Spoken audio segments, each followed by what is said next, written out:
you gotta keep your head up. Okay, Heather Clinton of the State Department are blameless here. We need a thorough inquiry and critical analysis of the serious misjudgments, bureaucratic inaccuracies, and pure incompetence that led to the Benghazi tragedy. But this here committee weren't it. We have this cable warning that the Benghazi consulate could not withstand a coordinated attack. Were you aware of this cable? 1.43 million cables a year come to the State Department. They are all addressed to me. They do not all come to me. She didn't see the cable. Let me ask you a question.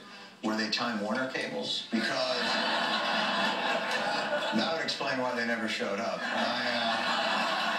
Don't we know that about cable companies? A pair of new studies hope to answer the mystery behind the cause of migraines. Dr. Joshua Cohen is a neurologist at the Headache Institute of St. Luke's Hospital here in New York. Welcome. Thank you. So we know lighting causes migraine headaches, and there are a whole range of other things, but is weather one of them? Yeah, so a lot of patients with migraine will notice that their headaches are worse around the time of storms, and typically a day or two before a storm rolls in, they'll start to feel those headaches as the pressure changes. And we think the barometric pressure is the likely cause of the headaches around weather change. Millions of Americans have debilitating headaches. What causes migraines? So migraine is a genetic disorder. People with migraine are actually born with it, and at some point in their lives, the headaches will start. For women, that commonly occurs around the time of the menstrual period, but a lot of different things can bring on migraine in people who are susceptible to it, including stressful life events, head trauma, other things can start the headaches. So if you have migraine, what should you do? So there are a lot of different treatments available for migraine. Oftentimes, patients will start with over-the-counter medications, but most people will need prescription medications that are more specifically targeted towards the changes in the brain that are happening during a migraine. I told you earlier that a friend of mine had acupuncture who was suffering from migraines and said it brought some relief.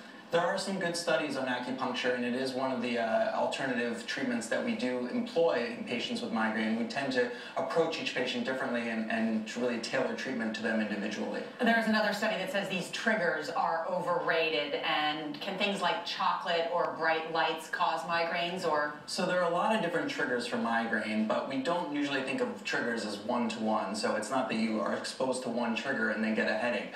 We think of triggers actually as multifactorial. So it's not just that you're exposed to bright lights, but you're out in bright lights at a time where you didn't get good sleep the night before and you're having a really stressful day. So we do think that it's a combination of factors that typically brings on headaches. And so what are the best ways to prevent migraines?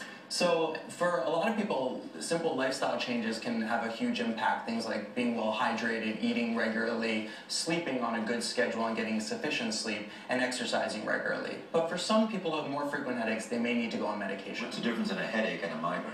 So migraine is a syndrome of the brain that predisposes you to headaches, and there's lots of different causes for headaches. But the headache itself is the same in terms of what you feel inside. There's actually lots of different things about migraine from other headache syndromes. Migraine typically is a one-sided headache with a lot of associated features. You know, and Dr. Cohen, when you came in and I noticed that you're a neurologist with the Headache Institute, this is your specialty. I said first to you, do you suffer from migraines? And you said yes. So not only are you a patient in some ways, so you know a lot about this.